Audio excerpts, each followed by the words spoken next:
Okudzeto Ablakwa ede ensem bebre ababeto abonti oye honorable for Northern constituency in Osai Minister of Foreign Affairs. Busa for odinchemu bebre ababeto abonti efa depo mo aye depoti omo ede omaba eye oman konkono Ghana chese eye Okudzeto aje omo ha sese ensem na akopi mo court Okudzeto acheche ensem mu bebre ame na okasa ede odinchemu bebre abeto abonti asese asem no akopie mu ewo court ati court ete asem so ti ebusuafo mumie nkutie ensem mu nchemu Okudzeto na nkasa ede ensem mu bebre na ede to abonte ene nchemu aye nkasa ti aye dey update ene trending news nkwa na ede sumie ti for ne for yenkoma yekoba ye kan bia mbegro mi do bi biase. It requires ratification. It was a majority decision. Only one person dissented. So I'm a bit surprised you're saying because an MOU, it means that it oughtn't have gone to Parliament. The judgment was very clear in Parliamentary 3 that Article 75 was violated, which says international agreements must go through Parliament. And you are a 4th MP, so at least you could have gone to Parliament. And you have a massive majority. So what's the problem? No, I agree with you. And that is why I said at the press conference I held a couple of days ago that when this is elevated beyond an MOU and it's a full agreement, we will go to Parliament under Article 75 and have it ratified. At this point, it is just a loose understanding. The agreement is enforced. But how can you enforce? How can you enforce something called a loose? Like the thing is enforced. It's not fair. It's look, I've inherited so many MOUs that didn't go to Parliament for ratification, and it's because of the president of the Note 3. I felt like this was, and I think you know this. So is that an oversight? Are you going to apologize for it, or it's not an oversight because we sought the Attorney General's advice. It was discussed in cabinet, and the Attorney General's advice and his counterpart, the Attorney General on the US side, also said that look, this is an MOU. And MOUs do not require ratification. That is why the Attorney General is wrong because the judgment is clear. I can read it. You know better law than the Attorney General. At least the law is there for all of us to read. Unless the English reading of what the Supreme Court said is different. You see MOUs in that judgment. The language of Article 75 is obviously clear. The article forms part of the set of provisions governing the role of the executive arm of government in Ghana's international relations. I read the judgment. Yeah. The scope of the article deals with treaties in general. The side notes and the body of the text makes reference to treaties, agreements, and conventions. It is also clear that the instruments referred to relate to Ghana's international relations with other countries or groups of countries, and the article requires that such instruments must be ratified by Parliament. The Constitution makes no mention of any formal distinctions that are dependent on the formality with which such an instrument is formatted or brought into being. Then it goes on to even list MOUs, etc. This is the judgment. This is Sophia Kufu. I'm not the one saying it. So I don't know whether you're saying because the AG says, in fact, if the argument of the defendant in the state, the government, were to be taken seriously, that the transaction being by way of note verbal, executive agreement, memorandum of understanding, diplomatic note, or what have you, is merely an administrative one, then the question arises as to the exact status of the said persons now that they are in Ghana. Are they migrants? It's a long argument. It basically says once two countries agree on something of that nature, Parliament must ratify. It's very clear.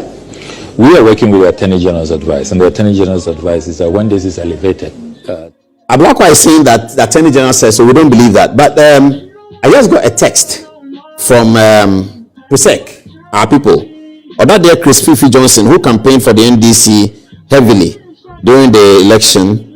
Sends me a text and says, Senior, good evening. Bernard Avler was Ablakwa Senior. Bernard is 1998. Ablakwa is 1999. You get the point I'm making? You see the point I'm making? Bernard Avler actually was senior. Ablakwa was a year behind him. Now Ablakwa comes to the show and look at Ablakwa trying to intimidate Bernard and say that I do know more law than Attorney General. This is a blatant abuse of power. It's a blatant violation of the law, and I'm so disappointed that it has to be a foreign minister from PRESEC who does this faux pas. Diplomatic, political, legal faux pas. Mahama Okudzeto Ablakwa from PRESEC is so worrying for all of us that he was going to, in his light, we are going to see light. Videbimos lumen. Illuminate Videbimos lumen, in thy light we shall see light. Here's Ablakwa sitting on another audacious platform, and he's throwing the faux pas. He says that I'm sure they forgot or something. I don't understand it. MDC has such an amazing elephant majority in parliament, and they can send anything to parliament and whisper to their people, and they don't do it. In the blatant face of the case of Margaret Bamford and Henry Nana Boakye versus the Attorney General, it is in 2017. What's this? GHAC. I thought it was GLR. Or it's Ghana Supreme Court Law Report, I believe. Now these were the judges who put up the matter, and they called them the quorum. Ekufu CJ, that's Sophia. Atuguba dissented. Adinyira, Doche, Eniyeboa, Bafoboni, and Badegbe, all of them agreed. Where is Justice Atuguba? Justice Atuguba is here dissenting. This is Sophia, this is Adinyira, this is Doche, this is Eniyeboa, this is Bafoboni, and this is Justice Badegbe. May he rest in peace.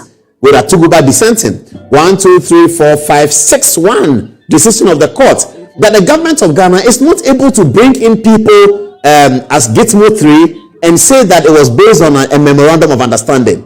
Samuel Ablakwa tells Bernard Abzeh that the Attorney General's view of the matter is that they can do it without Parliament. I do not believe that. I do not believe that Dominic Ayini took that view. Neither do I believe that Shem Sai took that view. I believe that it was an oversight from the foreign minister, and he's hiding behind his oversight. You see why sometimes they don't come on Good Evening Ghana. I keep telling you that nobody has stopped them from coming on Good Evening. Are you going to come on Good Evening Ghana and tell me this? Ablakwa will sit on this show and say that it's that I would massacre him. It's the Attorney General who did that. The law is clear. The Supreme Court decision is there. That's why he won't come. If I invite him, he won't come. And they'll hide behind politics and say, oh, he's doing MPP program. But these are the issues. These are the issues. You see how Bernard caught him flat? And look at Ablakwa's response. Oh, do you know more law than the Attorney General? Oh my goodness. You should be apologizing for that. You are telling the journalist who is pointing to you a Supreme Court decision, do you know more law than the Attorney General? Really?